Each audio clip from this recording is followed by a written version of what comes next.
Sometimes when relationships end, we tend to believe that we're cutting off a partner. But what might actually be happening is we're cutting off a child from their parent or from a parent that they still need. So, this is something to think about. Every breakup is different, every situation is different. Sometimes, for the child's safety, you may have to deny that child the other parent because their safety is in jeopardy. And that is a case that we all have to understand. If you're not safe with that other parent, then this could potentially be a bad situation for that child. So that's understandable. But in any other case, a child should not be kept away from the other parent, because just because you are done with him does not mean that his child or his children should be done with him also.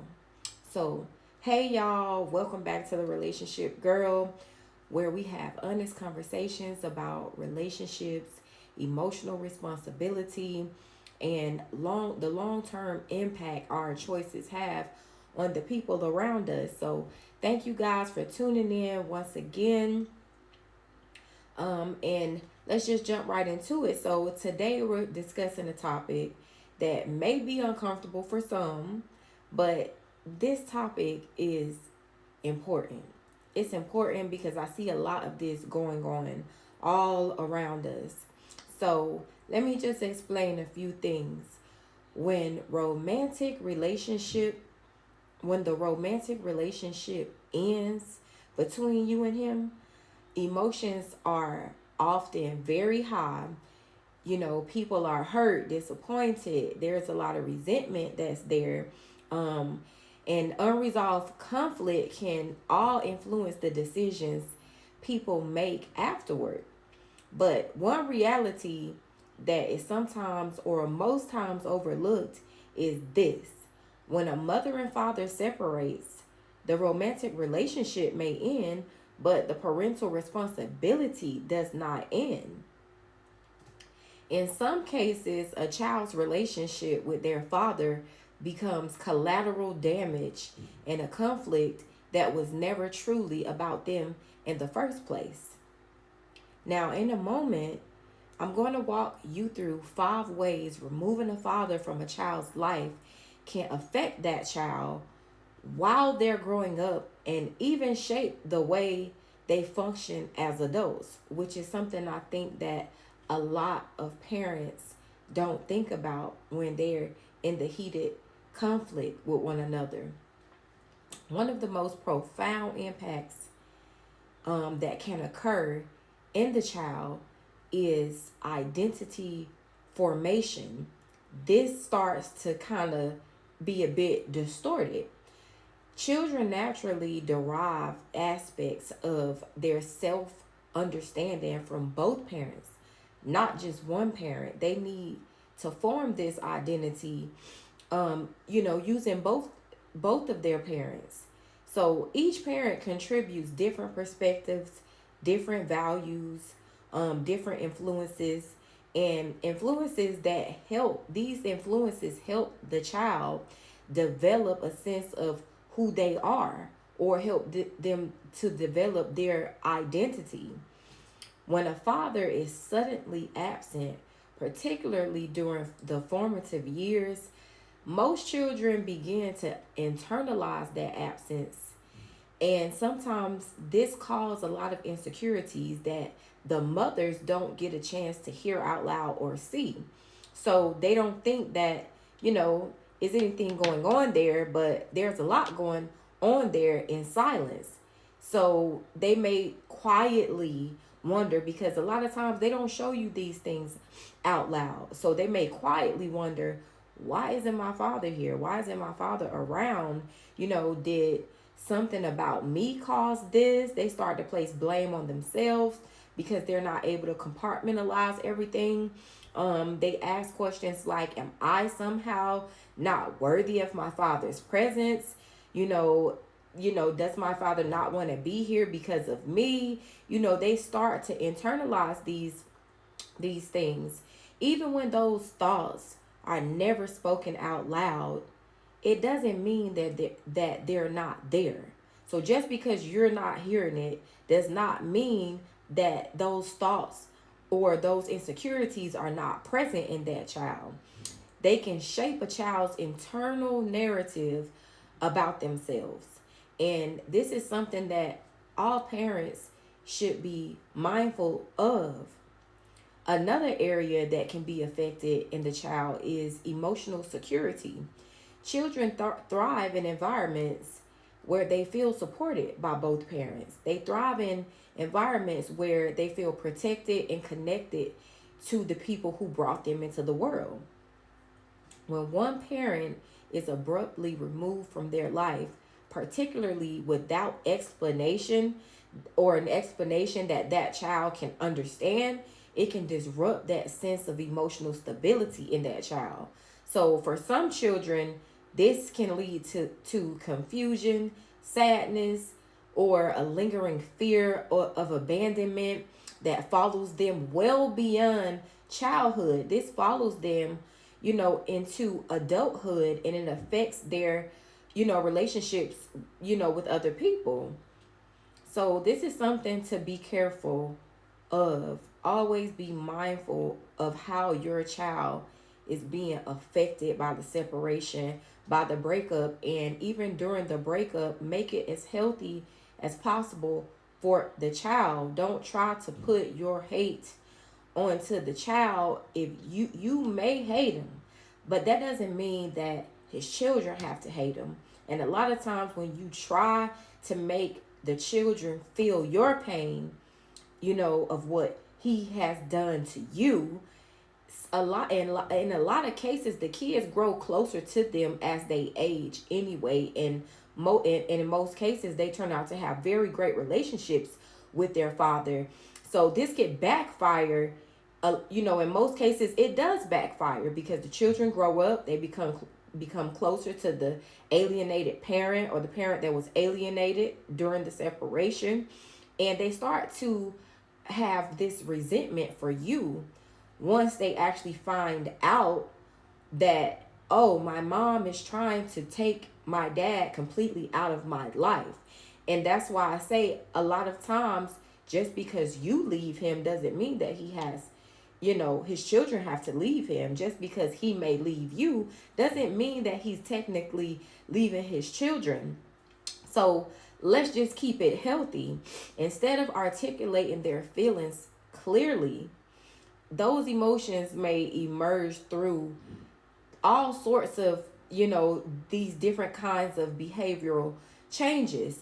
Some children become withdrawn and quiet. They're less social, so you'll notice that socially they're not interacting the same as they once were. And in many cases, these behaviors are not considered defiance. And a lot of times when mothers pick up on this behavior, they feel as though this is defiance, but it's not. These behaviors are simply a child's attempt to process a loss that they cannot yet compartmentalize. They don't have the language to explain, or the understanding to comprehend. So this acting out is technically not considered to be defiance. Another important consequence is the loss of guidance that comes from having two engaged parents. Both mothers and fathers can offer unique experiences, perspectives, and mentorship that help prepare that child for the world. When one of those influences disappears, children may miss opportunities for certain conversations, for certain life lessons, and forms of encouragement that could have played a meaningful role in their development. Some children who grew up navigating the absence of a parent or the alienated parent, this often influence how they approach trusting other people, their commitment, and emotional vulnerability. And that emotional vulnerability is needed in healthy relationships. And a lot of times children who grow up in this type of dynamic or in this type of dysfunction, they have that issue. And so this is why I say this will affect the child, later, long, later on in life, as they reach adulthood. They won't know how to navigate themselves in serious committed relationships because this problem will always be present. So you want to think about that when you are, you know, advising your children to feel what you feel, especially if they are not victims of abuse, or if they are not victims of abandonment. You don't want to put that on them if that is not the case. If it's just pain that you have, resentment that you have, don't try to transfer that over onto the kid, because like I say, a lot of times women feel like they're hurting the man, or I'm going to hurt you worse than you've hurt me. You'll never see our kids again, stuff like that. But that man can go get another wife. He can go get, a bunch of other females. He can date multiple females at once. And that grown man, he's an adult, so he can do things and accommodate himself in ways that a child cannot. So a father or your ex could pick up on the the how the measures that you're going to hurt him, and he can counteract that by doing things to just piss you off even more. But what I want to say is, a lot of times when you do that, you're not hurting the man as much as you think you are. You're giving him fuel to better his life and to be better than you, and to just, prove why he left or why it didn't work out in the first place. So you don't want to do this. You don't want to give him fuel. You don't want to transfer this onto the kid. You're not hurting the man as much as you think you are. Your kid is suffering way more than that man would be suffering. Trust me on that. Some may struggle with fear, abandonment, and this is heavy when you grow up as an adult and you have to go through these things and try to navigate real relationships when you're meeting people as an adult that really love for you and really genuine with you, but you're still struggling with fears of abandonment that has nothing to do with those people. It's just because you grew up in a situation where you had a mother that alienated you from your other parents, you know what I'm saying, because of her pain and her hurt and her resentment. And so we have to stop doing this. Others may have difficulty building stable partnerships just because they model what they've observed growing up, and just, being able to recognize how incomplete their life was. So they will remember. They will remember this. And in other words, a decision made during childhood can echo throughout a person's adult life, and it happens all the time. Now, it's important to acknowledge that every family situation, like I said before, is unique. There are circumstances where distance and boundaries may be necessary for safety, and well-being. I get that. We all totally understand that. However, when the removal of a parent from a child's life is primarily done or driven by unresolved conflict between two adults, it's worth pausing just to consider the broader aspect. Just because two people decide that, hey, we're no longer compatible, this is not working for me anymore, we cannot be partners, you have to remember that child did not make that decision. So you still are obligated to keep that parenting situation healthy for that child. The child does not always have to feel your pain. And as parents, we have to stop trying to make our children feel our pain, because it's very unfair. It's unfair, and you're hurting your kid by doing this. In many cases, that child still deserves the opportunity to know and be supported by both of their parents, regardless. Whenever, especially if it's a safe situation,